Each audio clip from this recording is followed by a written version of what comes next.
As pessoas, elas tiram folga, mas elas ficam mais cansadas. Elas tiram um dia off, mas elas ficam mais esgotadas. Elas vão sair de férias e elas voltam pior do que saíram. Por quê? Porque elas estão descansando da forma errada. Porque ao invés de descansar, o que elas estão fazendo? Elas estão se anestesiando, elas estão usando de dopamina externa, de muitas coisas para anestesiar a dor da alma, os problemas emocionais, as feridas. Só que a anestesia passa.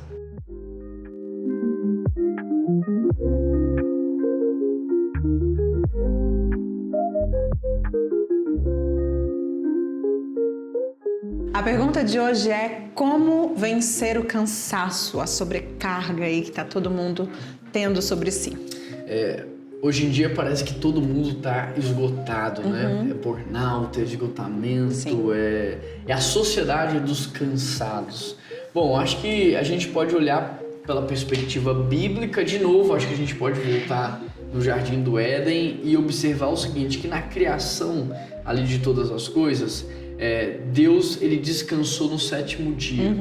Mas é muito interessante, Keila, a gente pensar que Deus não descansou apenas porque ele estava cansado. Ele descansou porque ele concluiu o trabalho. Porque ele fez bem feito. E viu Deus que tudo o que havia feito era muito bom. Então ele entra no descanso e o descanso dele não é inatividade ou passividade, porque Jesus fala, meu pai trabalha até hoje. O descanso dele era uma vida de celebração. Eu acho que as pessoas hoje estão muito cansadas e esgotadas porque elas não sabem descansar. Porque elas estão descansando do jeito errado. Como é que a sociedade ensinou a gente a descansar? Você tem que desligar a sua cabeça e ficar ocioso. Vai pro sofá, vai se entupir de entretenimento para que você então descanse. Mas isso é descansar ou é anestesiar? Anestesiar. É fingir que não tem nada acontecendo. Então, as pessoas, elas tiram folga, mas elas ficam mais cansadas. Elas tiram um dia off, mas elas ficam mais esgotadas. Elas vão sair de férias e elas voltam pior do que saíram. Por quê? Porque elas estão descansando da forma errada.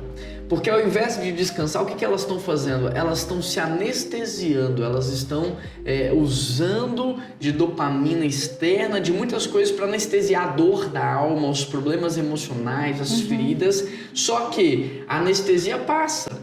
É igual a droga, né? Sim. O que gera o vício da droga? É porque o efeito passa. Só que o efeito pós-droga é pior e mais devastador do que antes.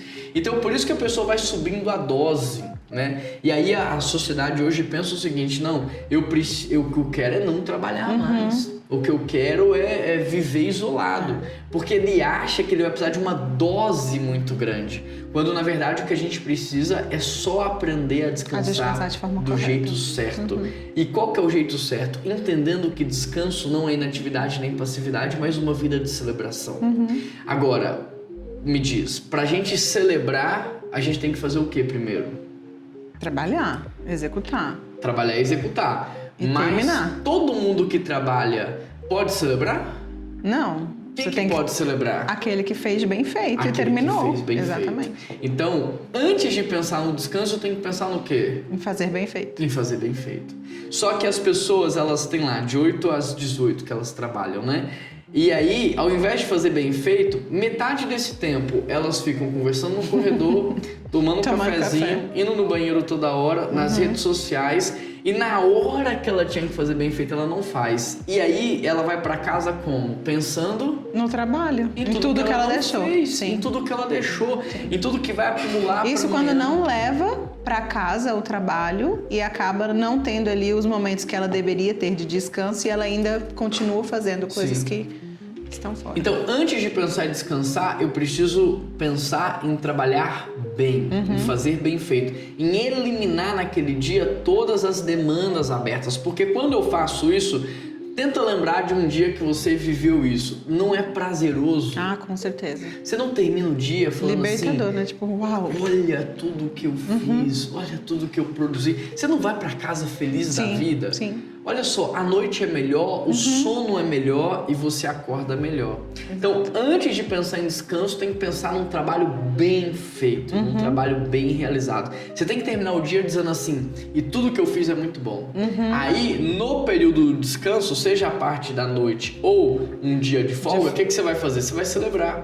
Gente, olha, graças a Deus eu peguei isso pra fazer, eu fiz, eu entreguei isso, que coisa boa. Você viu o resultado daquilo? Você vai celebrar. E celebrar até aquele momento que você está vivendo, né? Porque eu acho que a gente se prende muito à nossa mente, né? Então, às vezes, a gente perde até o momento. Então, por exemplo, se você está em férias, o momento ali de você desfrutar com os seus filhos, desfrutar do ambiente onde você está, da sua família, daquele lazer que você está tendo, você não celebra nem aquilo porque você está preso aos trabalhos que você deixou, às complicações que ficaram para os outros.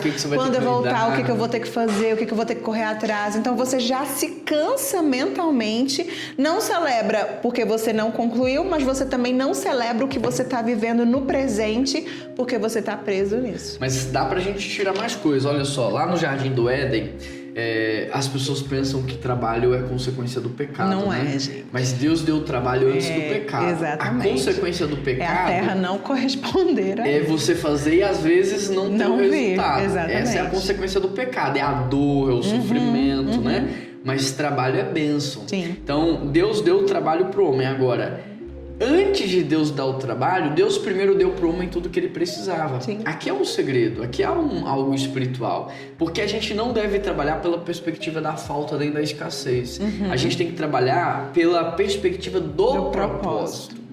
Então a gente tem que entender que quem nos sustenta é Deus. E a pandemia provou isso. Né? Exatamente. Muita gente não trabalhou e Deus sustentou. Deus nos sustenta. Então eu não trabalho pela perspectiva da falta. Eu trabalho pela perspectiva do propósito. De resolver um problema, de ser um abençoador, de cuidar de alguém. Então quando a minha motivação está errada, isso vai gerar dano. Sim. Mas quando a minha motivação está certa e a minha intenção está certa, isso vai trazer benefícios. Então eu preciso também trabalhar com a motivação correta. Outra coisa que eu observo em relação a essa questão do trabalho, do descanso, de tudo isso, é que Deus ele fez o ritmo certo, né?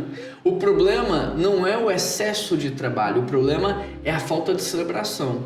Então, quando você vê Jesus Cristo também, ele vem resgatar esse ritmo natural da vida, porque ele trabalha muito, mas ele se retira. Ele trabalha muito, dá muito resultado, depois ele se retira. Ele entrega muito, depois ele se retira. E o nosso problema é o seguinte, na hora que tinha que estar trabalhando, a gente está brincando, na hora que era para se retirar, a gente está trabalhando, e na hora que era para dormir, a gente está preocupado, está ansioso. Então a gente saiu do ritmo que Deus programou. Né? O estresse, ele é bom, ele de todo não é ruim, porque é o estresse que fortalece a musculatura. Então na academia eu tenho que estressar o músculo, para que ele possa. Mas ele cresce aonde? No descanso.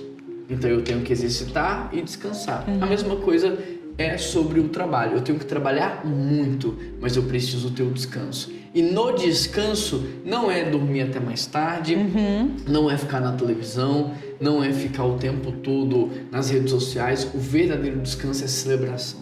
Qual que é a melhor forma de celebrar em família? A mesa, né? Quando você chega em casa e você senta na mesa, você tem aquela refeição e você pode compartilhar ali o que você viveu no dia, as vitórias que você teve, repartir as dificuldades também, as lutas. Esse é o momento de celebração. Então, o dia da folga é o dia da mesa. O dia da folga é o dia da celebração. O dia da folga é um café da manhã na mesa, com família, com amigos, com irmãos. É fazendo coisas que te tragam o bem-estar, né? É o almoço, é o jantar, é o dia da mesa, é o dia da comunhão, é o dia da celebração. Então, pra gente recapitular, se a pessoa quer descansar, a primeira coisa, foca em fazer bem feito. Foca em trabalhar e dar resultado. Pra você poder chegar no final de um dia de trabalho e falar assim, tudo que eu fiz foi muito bom. E aí você vai pra casa pra celebrar. Quando chegar em casa, não vai pro sofá, não vai pra televisão, não vai pro quarto, não vai pra rede social. Quando chegar em casa, vai pra mesa, coloca a família na mesa, ou chama os amigos pra mesa e celebrem o dia. Deus deu vida, Deus deu proteção, Deus deu provisão, celebra. né? Comunhão. Se é o dia de folga, então a mesma coisa. Tira o dia esses pra momentos, celebrar. né? E aí tem algumas coisas que a gente pode trazer também na perspectiva de ter uma rotina mais saudável também, né? Porque a gente tem que lembrar que nós somos tricotômicos, né? Então a gente tem mente, corpo e espírito, e a gente precisa desenvolver também, porque a gente sabe que o cansaço, ele pode, na somatória, repercutir isso também no nosso físico, e aí vira uma bola de neve. Então, assim, quais são as coisas que hoje você, por exemplo, nós temos uma rotina bem estressante, muito tumultuada, às vezes muito corrida. Qual é a rotina que você tem hoje para que você, no momento de celebração, você realmente celebre? Sim. Foi bom você tocar nesse ponto, porque assim, eu até falei, a sociedade dos cansados, né? Mas na prática, não há razão para ter esse cansaço. Muita gente que fala para mim, tô cansado, estou exaurido, eu olho e falo assim, mas fulano nem trabalha tanto. Mas fulano trabalha poucas horas por dia. É que isso virou uma desculpa já, né? Uma mas muleta. Não só uma desculpa, mas uma consequência de fragilidade. Então são pessoas fracas. Sim. Fracas espiritualmente, fracas emocionalmente, fraca fisicamente. Então se eu der para um bebezinho um pacote de feijão para ele carregar, ele fala, isso é muito pesado para mim. Mas se eu der para uma criança de 10 anos, ele fala, isso aqui é leve. Sim. Então, também, né, não tô aqui generalizando e dizendo que é só isso, mas estou dizendo que sim, há uma exceção. Muita gente que está esgotada, cansada, sobrecarregada, não tem a ver com excesso de trabalho, tem a ver com fraqueza. E aí tem a ver com a pergunta que você me fez. Se nós somos tricotômicos, que é espírito, corpo e alma, nós precisamos ser fortes espiritualmente, emocionalmente e fisicamente. Exatamente. Nós temos que ser pessoas preparadas. Então, eu me desenvolvo espiritualmente orando, lendo a Bíblia, jejuando todos os dias, tendo praticando as disciplinas espirituais. Eu desenvolvo o meu emocional conversando, dialogando, falando, ouvindo, ou com ajuda profissional. E eu desenvolvo o meu físico com alimentação e atividade física, né? Não tem muito segredo. Um bom sono também. Então, por exemplo, eu não abro mão de atividade física, né? Você vê o quanto que eu tenho uma disciplina e focado nisso. E quanto mais cansado eu tô, mais eu preciso. Você precisa. Quanto pior vai ser o meu dia, mais eu preciso daquela atividade inicial. Então você sabe, eu não abro mão da minha vida com Deus, não abro mão do meu cuidado com o físico, né? E com o cuidado emocional. E eu acho que as pessoas deveriam seguir um pouco também esses conselhos. Então, sabe, tenha a vida com Deus, tenha um bom cuidado com o seu emocional, procure uma ajuda profissional se for o caso, desenvolva o seu emocional e desenvolva o seu físico também. A gente sabe que o corpo é aquilo que ele come, né? E você pode até falar um pouco sobre isso. A alimentação influencia muito, né? Eu sou uma pessoa que eu tenho algumas intolerâncias, tenho algumas alergias alimentares e eu vejo a diferença da Keila antes de descobrir essas alergias, essas intolerâncias, onde eu tinha muito essa questão da indisposição, uma irritabilidade, e depois que eu fiz essa transição alimentar, hoje já há uma mudança assim significativa, né, na questão do meu corpo, de energia, de vitalidade, etc. Então a alimentação, ela influencia muito, sim, e é algo que a gente precisa ter muito cuidado. Tanto glúten quanto o açúcar, eles roubam a nossa energia. Né? Sim, a quantidade de carboidratos também, que a pessoa come às vezes muito carboidrato e não gasta energia também suficiente. Então, para ter um trabalho de alto rendimento, de alta performance, você precisa ser uma pessoa de alta performance. Exatamente. E não tem outro caminho a não ser tendo uma alimentação balanceada, bem cuidada, a prática de atividade física. Então, quando eu estou bem espiritualmente, emocionalmente, fisicamente, eu trabalho melhor, eu gero mais resultado e aí eu posso celebrar mais e eu entro num ciclo, né? De um ciclo bom trabalho, né? Celebração, vida descansada, trabalho, celebração, descanso, que é o ciclo contrário do que as pessoas estão vivendo hoje. É frustração, falta de resultado, cansaço. Frustração, falta de resultado, cansaço. E a gente precisa abrir mão disso e adotar um novo padrão de vida, né? Exatamente. Mais alguma coisa? Não, eu acho que foi. Você acha que deu para ajudar as pessoas? Acredito que sim. Você acha que faltou alguma uma resposta? Não faltou nada, não. Se faltou, o que eles podem fazer? Acho que eles podem mandar pra gente e a gente responde. Exatamente. Né? Então, coloca aí nos nossos comentários também que a gente trabalha esse tema um pouco obrigado, mais. Keila. Obrigado a todos vocês que estão aqui com a gente, nos acompanhando. Depois deixa nos comentários aí o que vocês estão achando. Tá fazendo sentido tudo isso aí pra vocês? É importante pra gente saber se a gente continua ou não. A sua opinião, ela é importante. Manda pra gente. Um grande abraço e a gente se encontra no próximo programa desse mesmo quadro.